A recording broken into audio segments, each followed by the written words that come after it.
bon, voulez vous dire, on a changé de van. Ouais, on en a pris un nouveau. En fait, non, on a rencontré un petit couple de nomades, là en Espagne. Et on voulait vous les présenter. Ouais, ça y est, tu spoil. Non, c'est les nomades 2.0 et on va vous les présenter tout de suite. J'ai eu retard. N'importe quoi. Incroyable, la magie du cinéma. Attends, Hop là, pardon. des effets spéciaux et tout. Hein. Ouais. Parler de Julien et Angélica qui ont une chaîne YouTube aussi. Qui s'appelle Nomade 2.0. Voilà. Vous pouvez aller voir, ils font des super vidéos de voyage. Et ce qui est drôle, c'est que on se reconnaît un peu en eux parce que ils ont 10 ans de moins que nous. 10 ans de moins qu'elle. Oh, ça va. Et ils ont déjà fait un premier voyage, mais ils vont vous raconter ça. Et on a quand même pas mal de pays en commun, puisque vous avez fait l'Irlande, l'Écosse. Donc vous pouvez aussi aller voir leur vlog pour découvrir les pays qu'on vous a déjà partagés. Et puis ceux qui vont continuer, ils vont vous raconter tout ça. Voilà. Donc présentez-vous. Moi, je m'appelle Angelica. Je suis polonaise d'origine, mais j'étais venue en France comme fille au père pour apprendre le français. Et du coup, j'étais restée. J'ai connu Julien, je suis restée en France. Voilà. Par amour. Voilà. Trop mignon. Bon, donc moi c'est Julien, donc moi je suis passionné de voyage depuis toujours, j'ai fait de nombreux voyages et puis une fois que j'ai rencontré Angelica avec notre passion commune, on a décidé de partir faire un tour du monde d'une durée de 1 an, donc en sac à dos ce coup-ci. C'était quand ça? Ça c'était en 2015-2016. Voilà. D'accord. Septembre 2015 on est parti, on est rentré. On a fait le tour 2016, du monde sur 3 continents du coup, on a fait l'Asie, l'Océanie et l'Amérique du Sud. Et puis à la suite de ça, on a tellement aimé voyager et partir longtemps que forcément ça nous a donné envie de... C'est surtout quand on était en Australie et en Nouvelle-Zélande, on avait loué un van aménagé. Ah donc c'est pas votre première expérience en van? Non. C'était pendant justement là-bas, on s'est dit non mais quand on va rentrer, on va rééconomiser l'argent et partir faire l'Europe en van cette fois, donc voilà. Donc après ce tour du monde, vous avez décidé de partir en Europe avec en van et vous êtes parti quand? Alors on est parti, il y a des poules qui me font. Non, parce qu'on est à côté d'un champ de poules. Elles sont énormes, c'est des poules dinosaures, elles sont comme ça. Ouais, c'est vrai que... Alors du coup on est parti début mai, on est parti des Sables d'Olonne en Vendée en France. Et puis de là on a parcouru donc, la Bretagne et on a fait la Grande-Bretagne tout comme vous. On a fait l'Irlande, l'Écosse, Pays de Galles, Angleterre. Ensuite on est revenu sur le continent, on a fait le nord de la France, Belgique, Pays-Bas, Allemagne, Pologne, Slovaquie, Autriche, Hongrie, non pas Hongrie. Non, on n'a pas fait Hongrie. Je m'invente des voyages. Elle était pas là en fait. Mais Elle est pas au courant. On a eu une session. Non, et puis après on a fait donc le Liechtenstein, la Suisse. Que je dis pas de bêtises, on est revenu un petit peu en France et puis on a fait Espagne-Portugal. Voilà. Et puis là on a quitté le Portugal, on est de nouveau en Espagne et c'est là où on a pu rencontrer Here We Are World. Si je le dis très mal avec mon accent. Ça dit aussi bien que moi, ça va. Donc voilà, leur van il est trop chou, puisque nous on l'a vu, on va vous montrer 2-3 images, mais le mieux ça sera d'aller voir leur vidéo de présentation sur leur chaîne, on vous mettra le lien en fin de vidéo. Et les projets pour la suite? Alors projet pour la suite, bon là on continue, déjà, là on arrive au mois de décembre, donc on va rentrer un petit peu en France, pour, parce qu'on doit aller homologuer le van. En fait notre van, on l'a acheté, il était... la loi. Il n'était pas prêt encore bientôt. Parce qu'en fait vu que c'était mois de mai, on voulait pas perdre les mois d'été où il faisait chaud, c'est là où ça commençait à faire tous les papiers parce que ça dure quand même au moins un mois, il faut prévoir. Du coup on s'est dit on va commencer notre voyage, revenir en mois de décembre pour refaire tous les papiers, passer Noël et Nouvel An avec la famille en plus. Voilà, et on va tout faire tout ça. Et après, on s'est. Et puis après, en début d'année prochaine, on va repartir sur les routes. Et dans le reste de l'Europe, l'Italie. On ne sait pas encore trop. Comme ce que vous avez fait, on a vu la Grèce, Croatie, Monténégro, tout ça. C'est pas encore très. On leur donne des spots. Voilà, c'est vrai, on prend des idées entre voyageurs comme ça. Et puis on a pris les leurs aussi. C'est agréable, c'est vraiment cool. Qu'est-ce qu'on voulait demander d'autre? Pas trop compliqué la vie en van à deux? Alors, on s'est chamaille, c'est normal. En fait, notre premier voyage autour du monde, déjà, ça nous a formés. Parce qu'on était, malgré tout, qu'on soit en sac à dos, tout ça, on dormait tout le temps. On était 24 heures sur 24 ensemble, dans le même hôtel, tout simplement. Donc au moins, c'était déjà des fois, un bon ça test. Arrive, moi je me mets sur les lits, lui il se met tout devant, on s'éteint et puis là, dans le van, une heure, 2 heures, et après ça va, voilà, ça répare, c'est normal, il y a des moments, voilà. On se quitte, on se remet ensemble. Ouais, on est bon. Voilà. Non, c'est sûr que des fois, il y a des... c'est comme tout, il y a des petits moments où c'est plus dur, mais quand même, après, la plupart globalement... on s'entend quand même bien, ouais. Et puis c'est un projet que vous avez monté tous les deux. Oui, en voilà. Il n'y en a pas un qui tire l'autre. Non, on se complète bien. C'était une envie commune. Une envie commune, exactement. Bon, je vais vous poser la question que je déteste qu'on me pose. Votre pays préféré? Ah bah, voilà. Il y en a beaucoup, énormément. Il y en a pas, hein. Ah ouais, il y a tellement des pays qui sont tellement différents que je peux pas dire que j'ai préféré celui-là ou celui-là parce qu'ils sont différents. J'adore les deux, mais c'est... Ouais, il y a des endroits où vous vouliez aller, vous êtes allé, vous êtes dit ça y est, j'y suis, c'est beau, je profite, ou alors Ou déçu.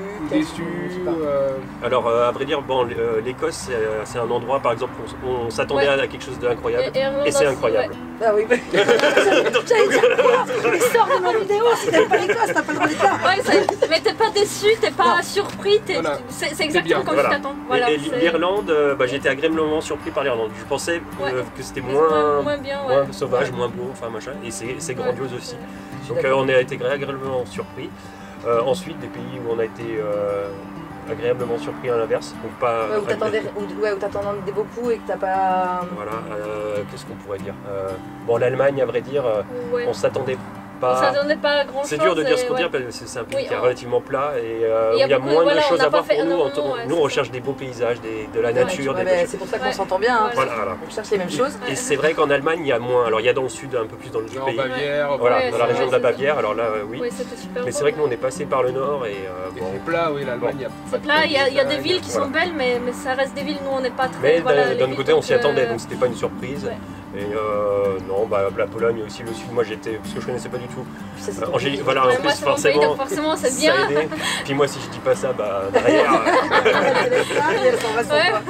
Voilà, donc non, super pays, magnifique. Non, je rigole. Non, très beau pays, la Pologne, et moi aussi très surpris de voir de telles diversité de paysages. Des sites touristiques très sympas. En tout cas pour ce qui est l'Europe. Après pour le monde, c'est encore plus compliqué à dire. Pour votre premier voyage. Ouais, pour notre premier voyage. Mais là c'est encore une autre. Voilà. En Asie, on va dire peut-être le Vietnam, Indonésie, où on a peut-être un peu plus aimé que les autres. Moi j'étais surpris parce que pendant notre voyage on n'a pas prévu, on a prévu qu'on va au Chili parce qu'on avait l'avion là-bas, mais c'est tout, on n'a pas prévu vraiment faire ces pays. On était agréablement surpris, Chili, on a adoré ces pays. Au final, ouais.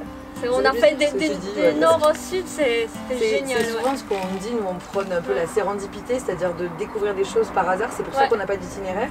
Et le fait de s'attendre à rien, tu peux être que émerveillé en fait, que voir les belles choses. Et les pays où on a été plus déçus, c'est souvent parce que nous on n'était pas dans le bon état d'esprit à ce moment-là.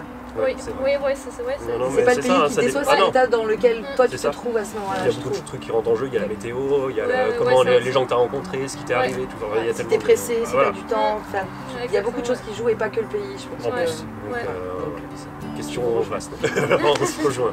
Qu'est-ce qu'on voulait dire d'autre? Votre véhicule, vous l'avez acheté quand? Alors, avant de partir, au mois d'avril. Un mois avant, parce qu'on a le temps de le préparer, de le tester. On a mis les panneaux solaires sur le dessus qu'on a installé nous-mêmes.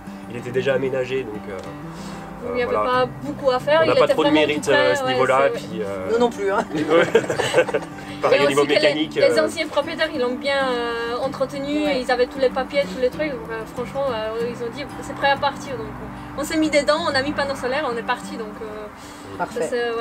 Et là, du coup, vous allez en profiter pour améliorer les choses, d'avoir vécu dedans ou pas? Oui, on va refaire l'intérieur, en tout cas ce qui est décoration. Décoration, voilà. On va changer des portes, on va changer quelque chose. On verra encore qu'est-ce qu'on va changer. Peut-être même la devanture, on ne sait pas trop en fait. Peut-être on va changer les vannes en fait. Il faudra aller voir sur leur chaîne pour savoir. Voilà, ça. Même nous on le sait pas, donc voilà, surprise. Ça va être la surprise. En tout cas, je souhaite qu'il passe en VASP. C'est gentil, merci. Vous ne soyez pas obligé d'en changer complètement parce qu'il est quand même hyper fonctionnel. Il est super bien. Je le trouve hyper cosy. À deux, ça serait le véhicule qu'on aurait choisi. Malheureusement, nous avons des enfants. Non, on l'a vu, on était arrivés, on l'a vu, on les prend, c'est bon, on les met, c'est celui-là, c'est vraiment ressenti. Parce qu'on a visité avant d'autres et moi j'ai dit non, je ne les sens pas, il est bien mais je ne les sens pas. C'est important. Quel budget pour le van comme ça? On a payé 7700. 7800.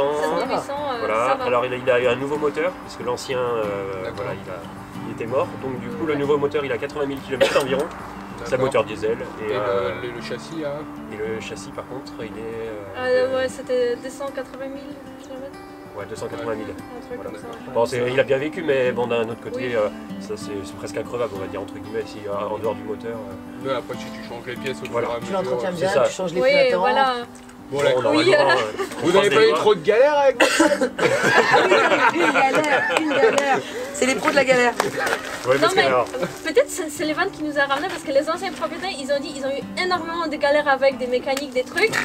Mais quand même ils adorent cette vanne. Et peut-être c'est pareil pour nous. Il a une malédiction. Bon après c'est une gentille malédiction. Oui voilà, c'est pas méchant et à chaque fois on s'en est bien tiré finalement. C'est pas le van, c'est des causes extérieures qui viennent. Vous pouvez aller voir leurs vidéos sur les rats, la casse, le cambriolage, la vie cassée. On va pas rester trop longtemps avec eux parce que nous pour l'instant des galères on n'en a pas eu tant que ça. Ouais. Mais quand même on va pas s'en séparer, tu vois, non. Et quel conseil à un couple de jeunes vous donneriez pour se lancer en Europe en van? Alors lancez-vous. Non oubliez tous les contraintes ou les peurs, il faut juste aller se lancer. Hein. Ils ont les mêmes conseils que nous en fait, voilà. On a rien à voir. Il n'y a pas de miracle, il faut mettre de côté et puis après il faut vivre ses rêves, vivre sa vie comme on le sent, comme on le souhaite. Voilà, il faut se lancer. Il n'y a qu'un mot, se lancer. Je vais rien dire de plus. Voilà. Complètement d'accord. On est passionné par le voyage donc voilà. C'est comme ça, on vit notre passion. C'est tellement beau ce truc. J'ai envie de pleurer. Moi aussi. Trop d'émotion. En tout cas, c'était cool de passer ces 2 jours avec vous. Pareillement. On se quitte pas là maintenant tout de suite, on va quand même faire l'apéro. C'est important l'apéro entre voyageurs, c'est le En plus ça a commencé hier donc pas l'état dans et puis on va continuer à vous suivre évidemment. On va peut-être se recroiser de toute façon. Ça, exactement. Et puis qu'est-ce qu'on voulait dire d'autre? Que vous pouvez vous abonner chez eux, on va vous mettre le lien. Chez nous aussi, tant qu'à y être, c'est tout à fait. On peut mettre des pouces pour nous, pour eux, pour tout le monde, parce qu'on aime ça. Plein de pouces. Et si vous avez des questions, le mieux c'est d'aller les poser chez eux, parce que voilà. Qu'est-ce qu'on dit? N'hésitez pas. À bientôt. Et des bisous. Au plaisir, à très bientôt. Etc. Elle aime pas les etc. Et alors donc stop, tout cette là, le etc. Non. D'accord, mais par contre je laisse ça. Non. Et d'accord. Mais après on est revenu vers eux.